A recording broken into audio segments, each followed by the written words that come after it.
Oh. All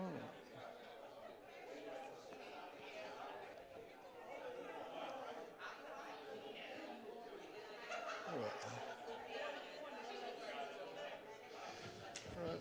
Good morning. Let's get started.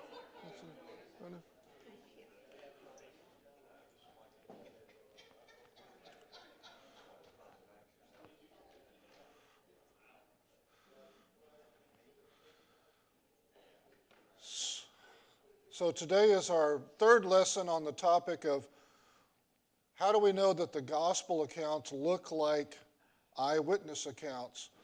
And one of the things we talked about in particular is what's called an undesigned coincidence. That's where in one gospel account, if you're reading it, you might have a certain question because not all the details are recorded by that particular author.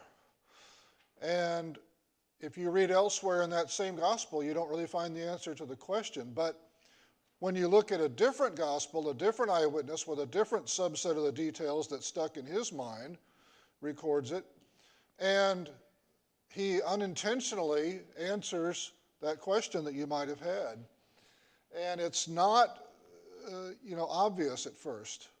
It can be very subtle because it's not two different gospel authors getting together to explain something on purpose, which would jump out at you. It's just two different eyewitnesses relaying different details. Now, in the first couple of weeks, we looked at the interlocking of Matthew, Mark, and Luke, the synoptic gospels, and John. First a question comes up in the synoptics, and John provides the answer, but not explicitly, subtly.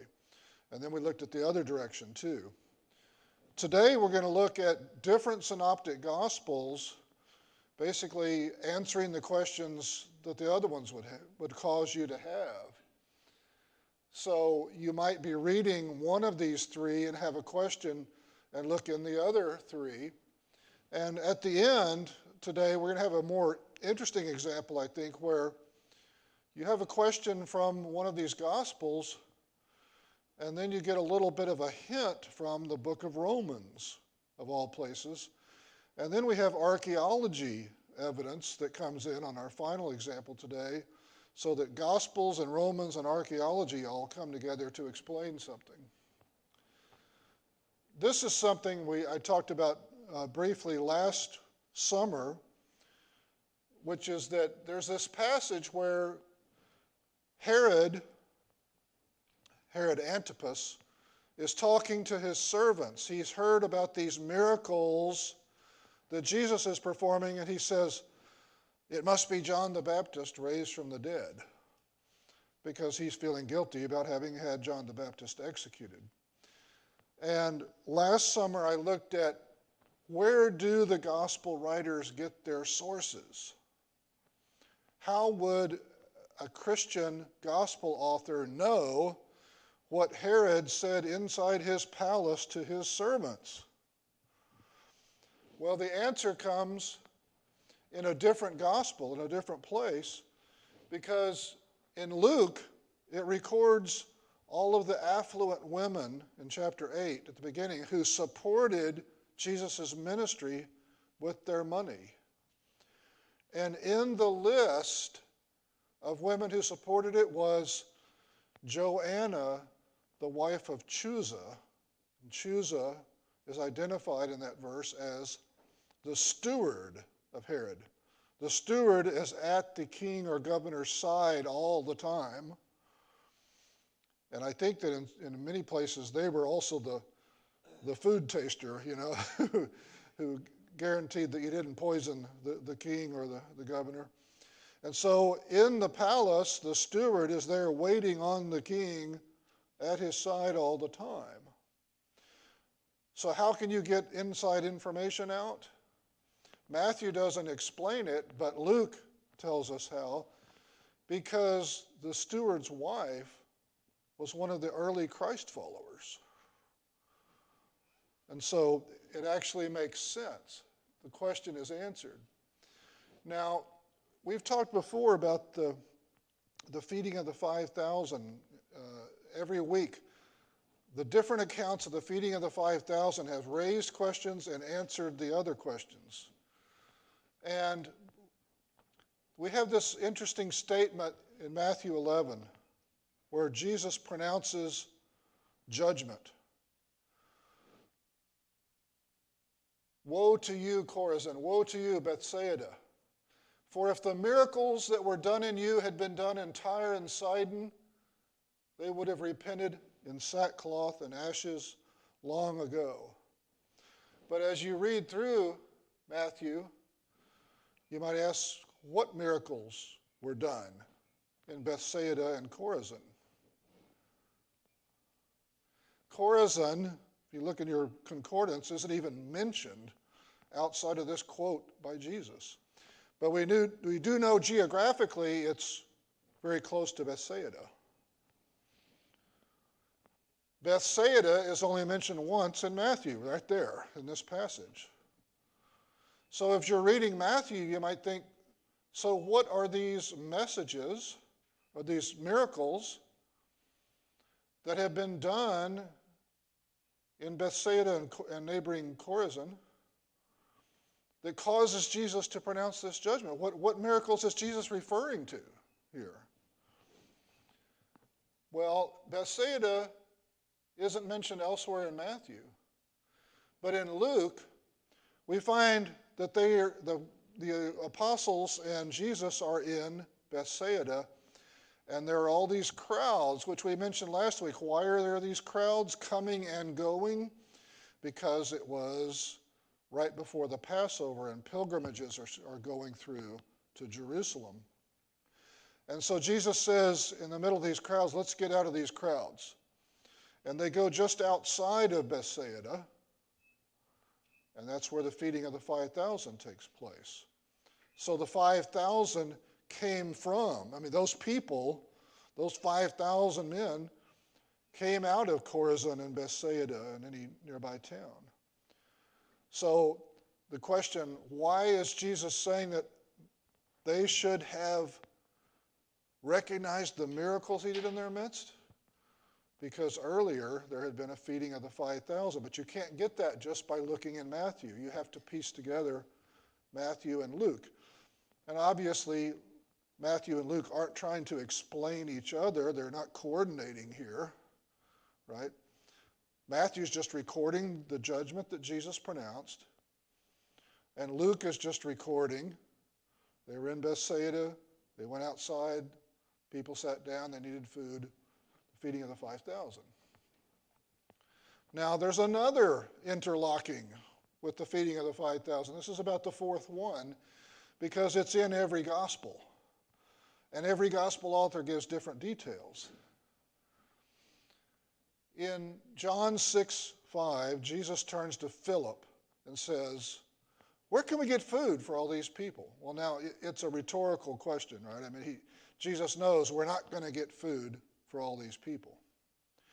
So it's just setting up the miracle. It's just a way of, making them think about the impossibility of having food for all these people.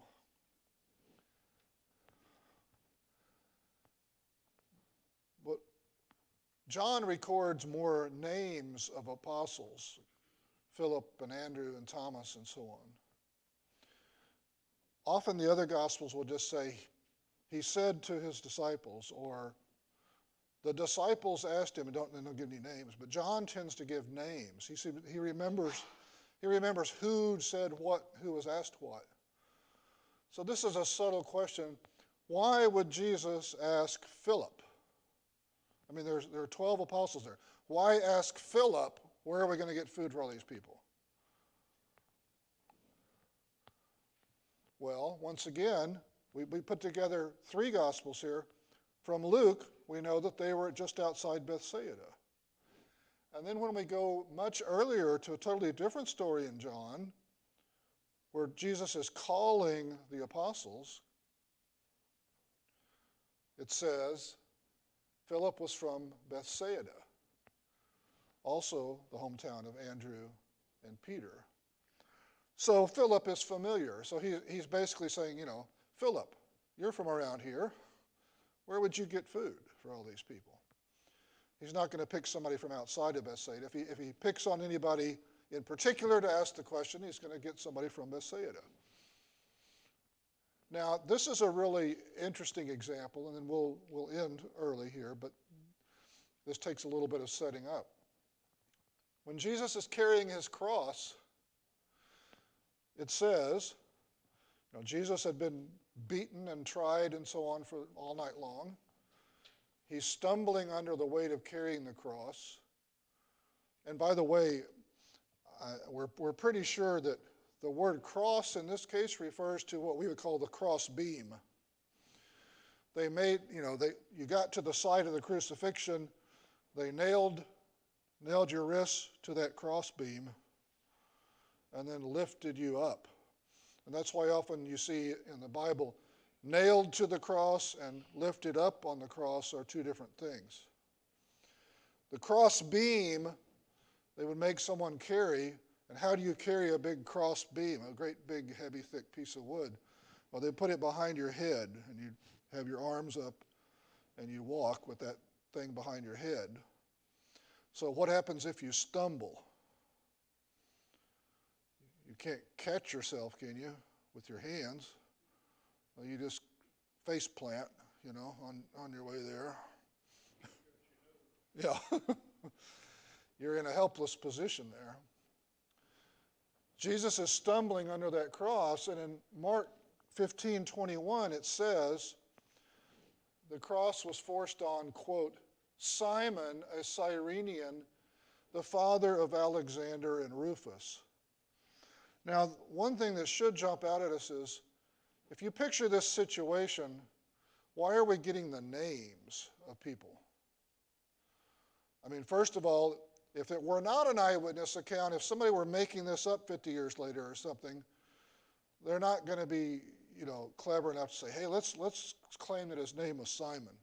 Yeah, and let's say he had a couple of sons named Alexander and Rufus. This is kind of an indication that these people were known to the gospel authors, that they became Christians, in other words. And perhaps Simon, from witnessing the crucifixion of Jesus, was moved to become a Christian later.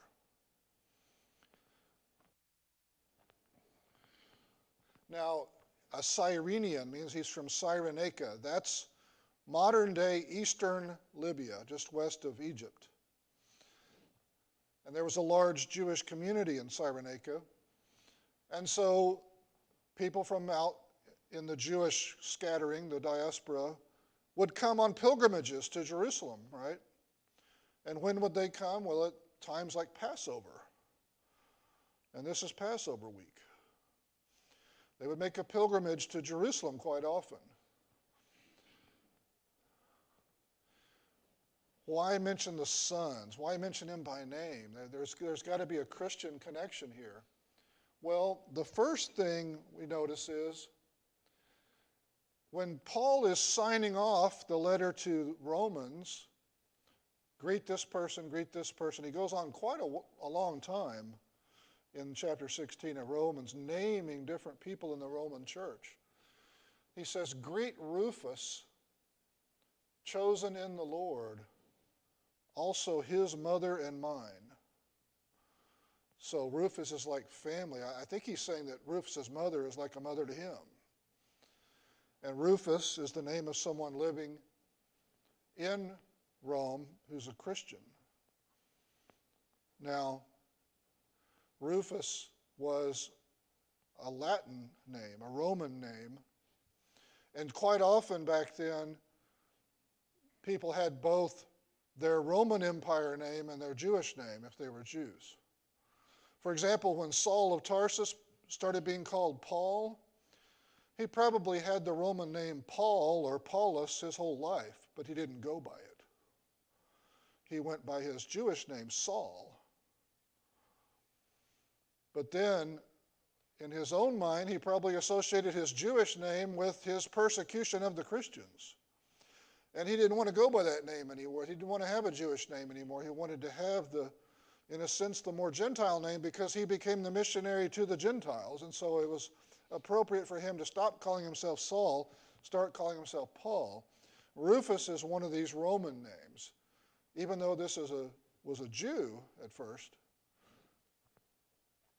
Now, archaeology tells us something here that's very interesting.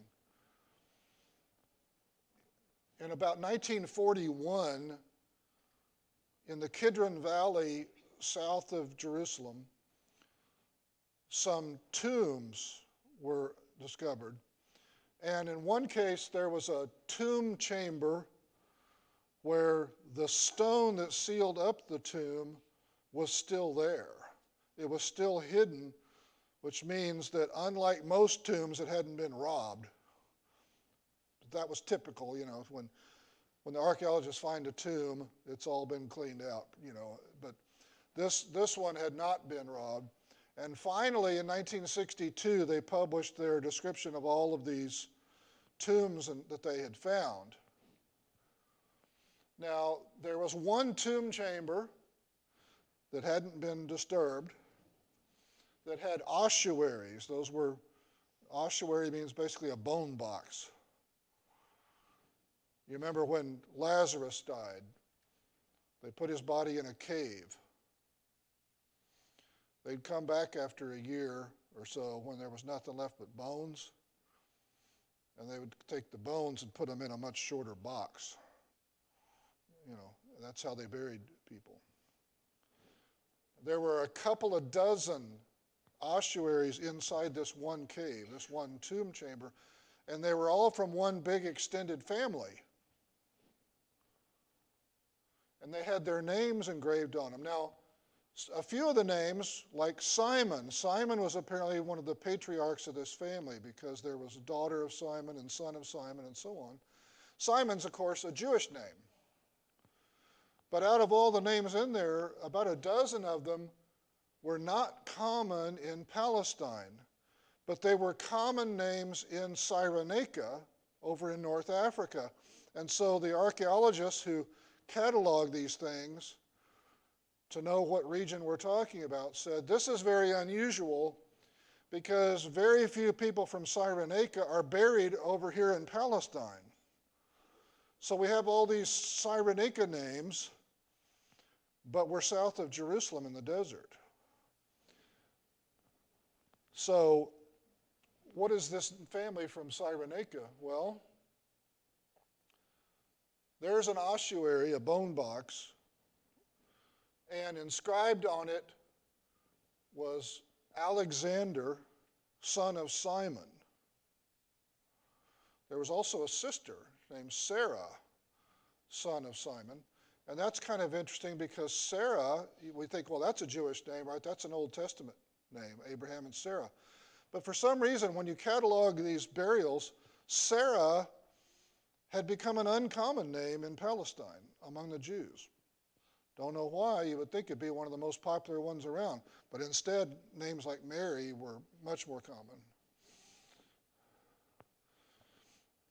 So we have this Alexander, son of Simon.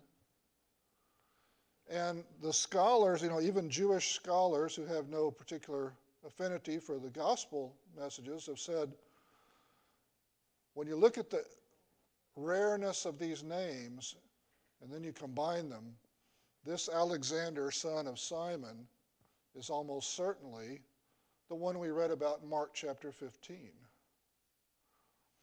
And so this is the burial place.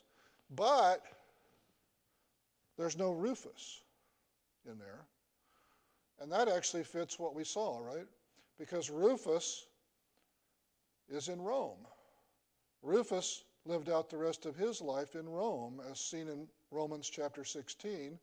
So he's not buried in the family tomb here. South of Jerusalem, no doubt he died up in Rome, and they didn't transport bodies that kind of distance back then to bury them and so on. So Rufus, it all fits. Mark chapter 15, Romans chapter 16, the archaeological find. This is Simon, who carried Jesus' cross, and his son Alexander, who are buried here, and the other son, Rufus, was no doubt buried in Rome or nearby. So it's really an interesting interlocking of details, and obviously none of them are an attempt to explain anything else. They just come together. So that's all for this week. Thank you.